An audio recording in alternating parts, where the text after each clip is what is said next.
Yo, what up?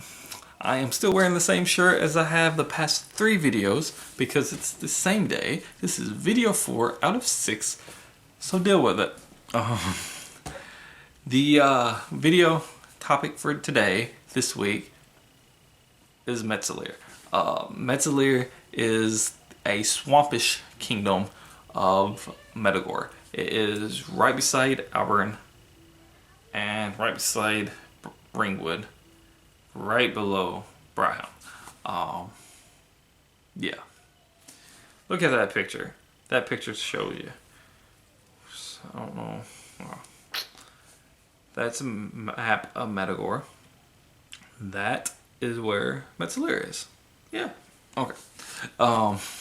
Just thought through that out there. Didn't do it for the other videos. Probably won't do it again. Don't know. However I feel. But that's how that is. So yeah, MEDSA'LEAR is a swamp region. It is a little bit more barbaric than some of the other regions in a sense as just culture in general.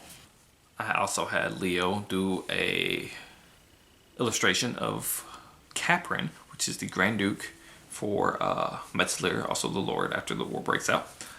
So I'm going to get started with him. As always, kind of work my way down. Lord, Duke, Duchess, Marquess, Warriors, blah, blah, blah, blah. Yeah, okay, y'all know. Caprin. He appears about 26. He is a Crider, which is my version of like a merfolk type being, finfolk.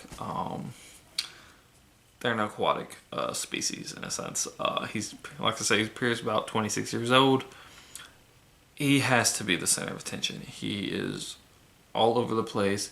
He's very perverted. He thinks he can get whoever he wants. And because he's the Grand Duke and Lord, a lot of times he does. Just because of his position. But he's very perverted. He is very hands-on, touchy-touchy.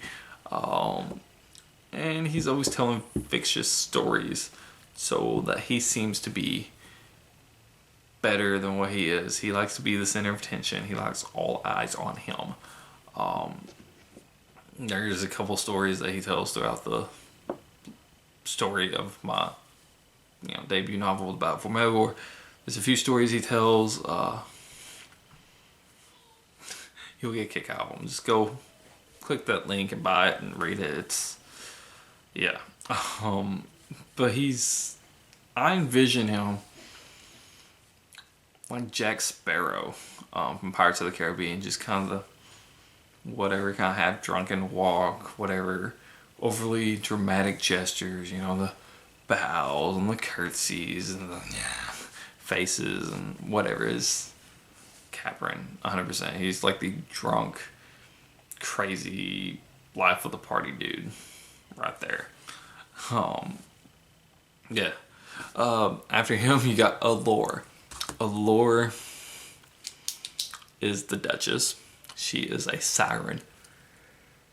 If you haven't noticed, I like fiddling with things whenever I'm doing anything.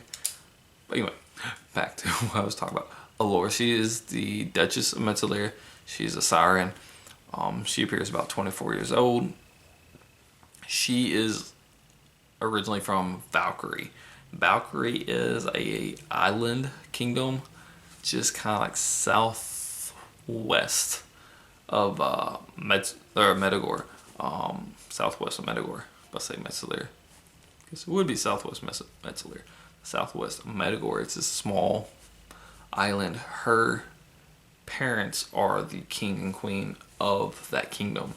So she's basically the princess, and she got sent to MEDSA'LEAR. She didn't get married off to anybody, but she got put in MEDSA'LEAR to be the Duchess, just for that political ties between the two. MEDSA'LEAR and Valkyrie had always had a kind of good connection anyways, but that kind of solidified it some. She has, just like Caprin had, she has a set of lungs and gills, which I say just like Caprin had. I didn't really tell y'all that. But if y'all notice on his image, pop it back up, he's got some gills on the side of his neck and a nose. so he can breathe in and out of water. Allure, same way. She's got more of a flattened nose instead of the typical, kind of arch, whatever nose like most people have. It's more kind of a flat, maybe a little bit of a hump, and it's got little slits in it as gills. Instead of two separate things, it's just one. But she can breathe in and out of water. She is more of the girly girl. Kind of like how Zuri was for Braham. She's very proper. Allure's not really proper, but she is more the female girly girl, whatever.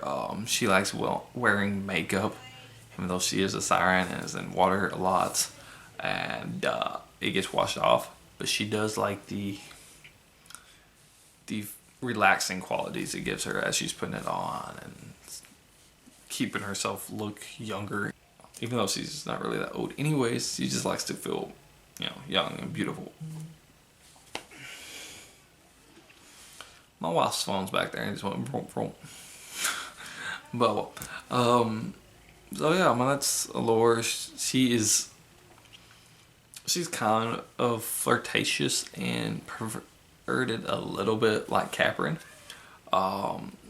She's not as bad as what Caprin is. She will flirt with him and, kind of be perverted with him. But she doesn't just go up to anybody and do it like how he does. She also admires the naked body.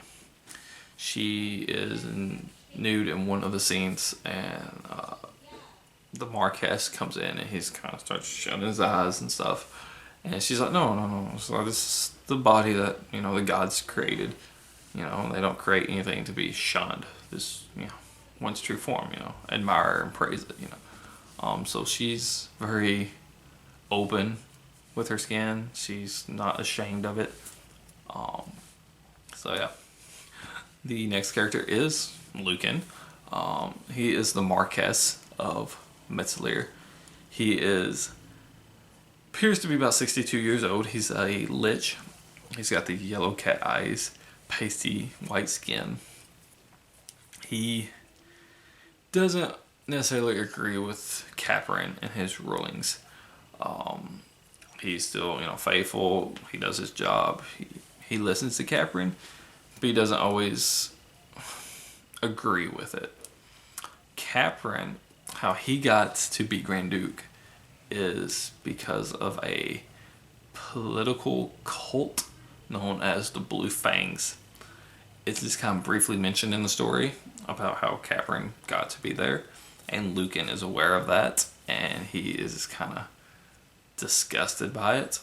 The Blue Fangs aren't seen in a good light at all, but that's how Caprin got it, and Lucan knows, and he's just kind of and they're always kind of bumping heads a little bit.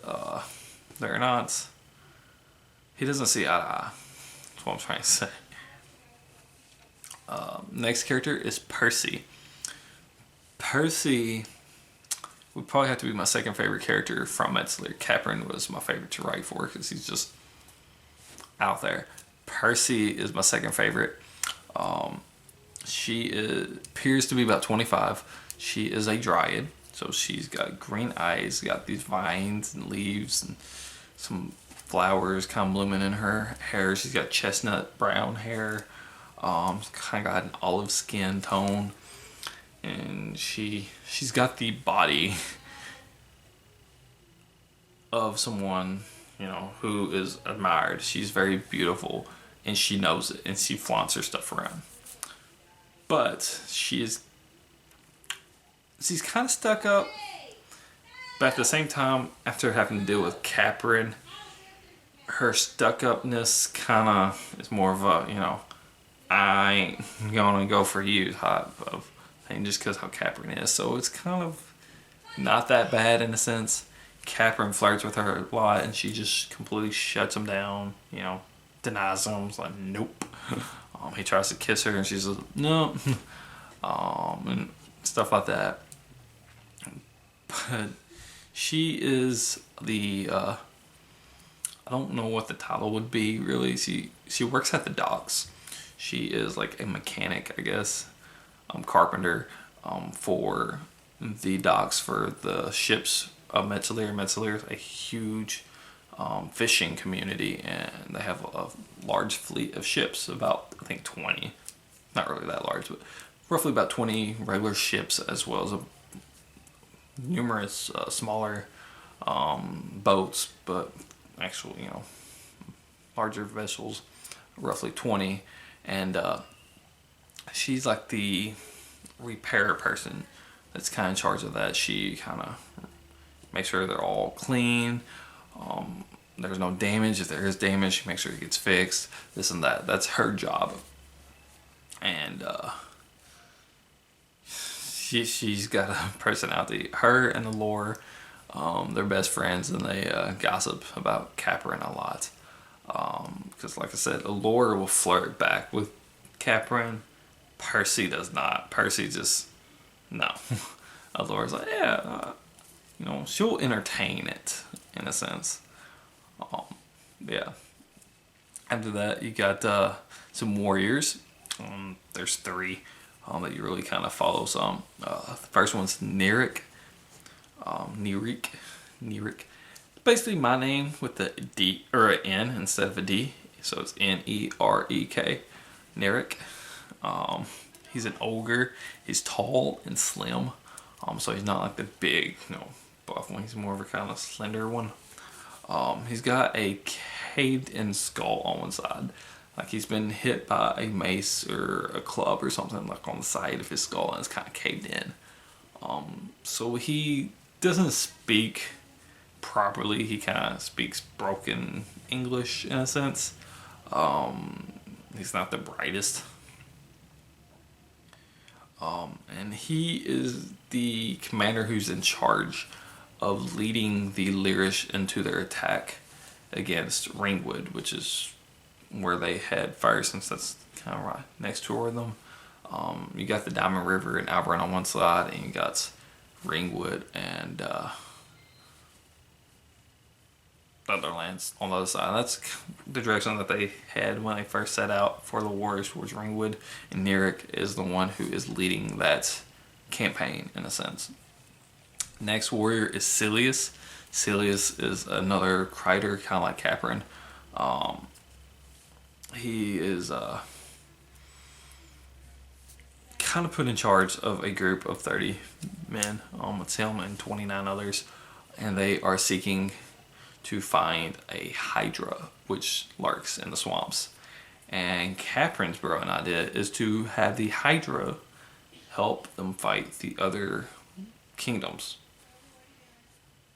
Makes no sense. It's a wild beast that's just going to kill anybody, but they think they can try to somehow lure it to an area and kind of bait it so that it will attack the other kingdoms whenever they send their men to attack MEDSA'LEAR. So Cilius is in charge of that campaign in a sense. And then the last warrior is Garrus. Garrus is a Morling who can transform into a rock.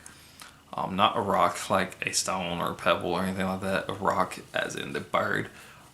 It's a large bird that's, in mythology it's actually referred to a bird that could pick up and carry off an elephant. In my story they're not that big, but they are large, black, crow-like birds. But he is a warrior that gets sent out to sea. So like I said, they are a very large fishing community, and they have a fleet of ships. So they send out their fleet to sail around part of Metagore to attack one of the kingdoms and such, and he's kind of in charge of that. So Nerik is in charge of the ground soldiers attacking Ringwood. Cilius is in charge of the small group to go bait the Hydra, and then Garrus is in charge of the fleet. Or he's not really in charge of the fleet, but he is one of the warriors on the fleet that's going to attack one of the kingdoms. And then the last character is Rakosh. Rakosh isn't really mentioned that much until later in the story. But he's an ogre. He is a royal guard, and he's basically a Lore's guard. He's not the only one. Earlier on in the story, you hear about her having a tree folk guard, and Rakash is an ogre. So she has more than just one, but he is one of her royal guards. It's in there, yeah. But anyway, that's all of those characters. Like always, all my links are down below. Leo's Twitter and YouTube's down below.